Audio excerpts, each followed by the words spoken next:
Жил бүрийн намар буюу 9-р сараас эхлэн байгалийн дагалдах баялагийг хууль бусаар түүх, худалдан борлуулах зөрчил их гардаг.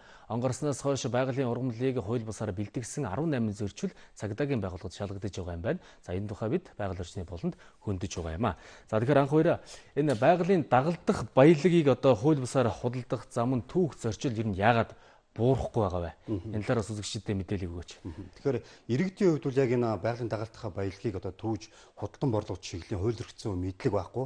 За ер нь тухайн байгаль орчноосоо яаж ер нь түүх ёстой юм, ер нь тухайн байгальыг сүйтгэхгүй байх чиглэлээр нь байгалийн дагалдах баялагийг ер нь иргэд аж ахуй нэгж хэрхэн түүж худалдан борлуулах чиглэлээр мэдлэг мэдээлэл тутам байгаасаа болж энэ байдлын зөрчлийн зөрчлийг бол маш их гаргаж байгаа гэдэг мэдээлэл өгж байгаа. За үргэлжлүүлэн та бүхэнд дэлгэцээс хууль эрх зүйд ямар тодорхой заалт байдгийг тодорхойлж тайлбарлая. Тэгэхээр байгалийн ургамлыг хууль бусдаар бэлтгэх тэгэхээр тухайн зохиц зөвшөөрөлгүйгээр хуульд зааснаас өөр зорилгоор нэг ховор ургамал тэдгээрийн үр эрхтнийг түүсэн бэлтгэсэн, худалдсан, худалдан авсан, хадгалсан, тээвэрлсэн бол мөнгөнд дургуул ноогдуулах, эсвэл 1 жилээс 5 жил хүртэлх хугацаагаар бол 20 хяналт шийтгэнэ гэдэг энэ хуулийн бол санкцтай. Тэгэхээр энэ хуулийг баримтлах, дээрээс нь яг хуулийн мэдлэггүйгээс болж яг энэ төрлийн гэмт хэргийн этгээд зөрчил гаргахын тохиолдол их байгааг бол хэлж байгаа. Тэгэхээр нэг ховор ургамлыг хууль бусдаар худалдаасан зөрчил бол буурахгүй улам нэмэгдэж байгааг бол цагдаагийн байгууллагаас бол онцлон хэлж байгаа. За тухайлбал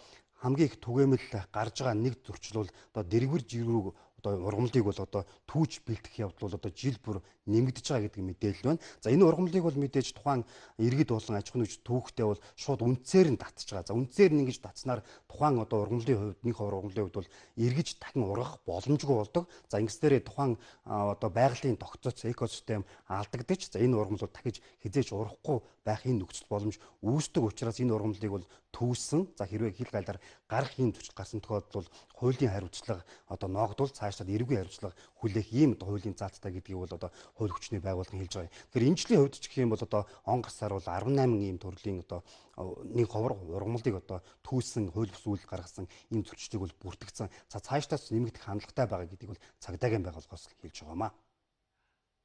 Хууль эрх зүйн мэдлэг дутгамгаас болоод энэ ховор ургамлыг худалдаа авах, бусдад хадгалах, тээвэрлэх зэрэг үйлдэлийн улмаас гэмт хэрэг зөрчилд ихээр холбогдож байгаа. 2018 онд эрүүг үеийн 24-ийн 8 дугаар зүйл заасан гэмт хэрэг Монгол улсад 19 бүртгэгдсэн бол 19 оны 8 дугаар сарын 30-ны байдлаар 18 гэмт хэрэг бүртгэгдсэн. Энэ төрлийн гэмт хэргийн гаралт өс хандлагатай байгаас том мэдээс харж болж байгаа.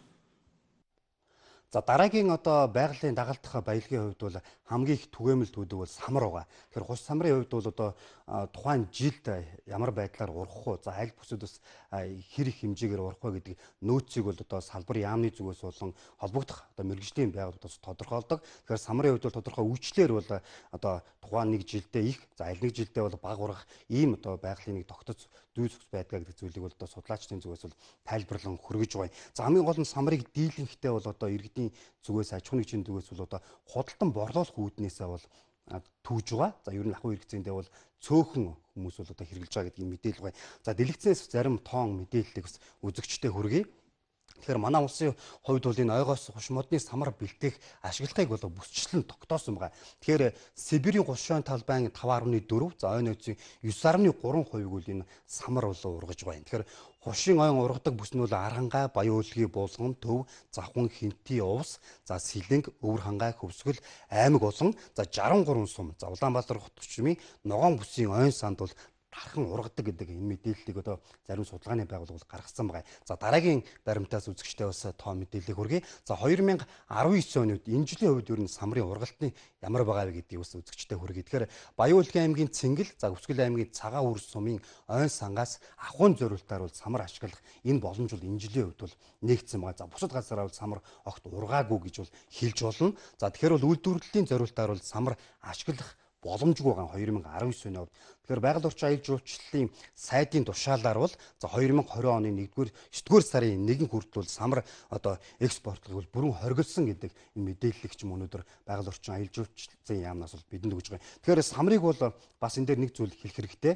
Ер нь бол самар түүх аливаа байгалийн дагалдах баялагийг тухайн байгальаас түүхийн хувьд бол эрхийн бичгийг бол байгаль орчин болон тухайн сум дүүргийн ой ангиас бол зөвшөөрлийг авах учиртай. Тэгэхээр иргэд зөвшөөрөл аваагүй үедээ тухайн одоо байгалийн дагалдах бүтээгдэхүүнийг түүснээрээ за хуулийн ямар нэгэн хариуцлага үүрэх, за торгуул ногдуулах ийм эрх зүй одоо үндсүүл байгаа юм. Тэгэхээр самрын жишээлбэл одоо 1 кг-ыг ч юм уу түүлээ гэхэд тухайн одоо асуудлыг шууд дутгаарамж гэдэг юм уу одоо эрхийн бичиг авах тохиолдолд 1 кг самар түүлээ тухайн хүнд бол шууд одоо хуулийн хариуцлага бол ногдуулах ийм хуулийн заалттай. А зөвшөөрөл авсан тохиолдол одоо тухайн иргэн бол 25 кг дээд нь 25 кг одоо самар түүгэл ийм боломжтой байгаа. За үргэлжлүүлэн та бүхэндээ одоо албаны үний тайлбарыг хүргье.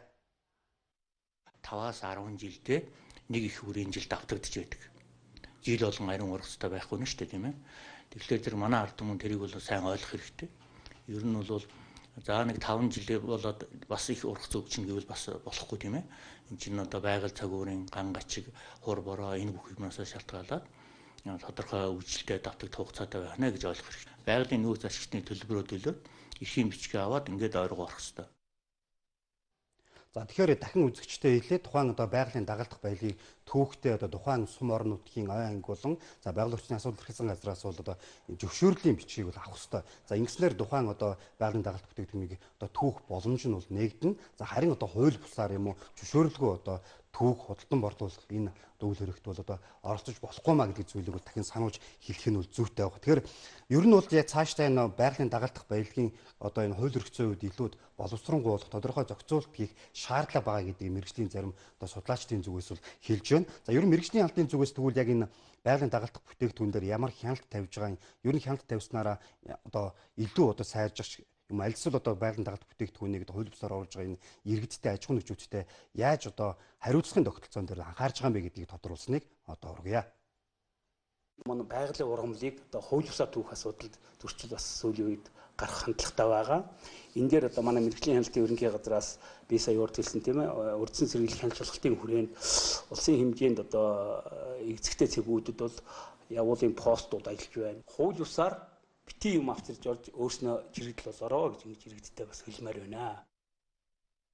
За албаны хүмүүс болон одоо мэргэжлийн байгууллагуудын үзэж байгаагаар бол энэ байгалийн дагалдах бүтээгдэхүүнийг одоо хууль бус одоо худалдаалах түүх энэ одоо ажлыг бол дасан зохицох чиглэлээр бол одоо хамтарсан одоо хяналт шалгалтыг бол тогтмол зохион байгуулж байгаа боловч ер нь үр дүн харагдахгүй байгаа гэдэг мэдээлэл өгж байгаа. За хамгийн гол нь цагдаагийн байгууллага мэргэжлийн хяналтын зүгээс бол одоо тухайн одоо аймаг орон сум орон нутгийн постууд дээр бол хяналт шалгалтыг бол 24 цагаар бол гарган ажиллуулж байгаа гэсэн хэдий боловч одоо хууль бусаар энэ нэг ховор ургамлыг түүх худалдах борлуулах энэ одоо зөрчил бол байсаар байгааг бас холбоодох албаныхан бол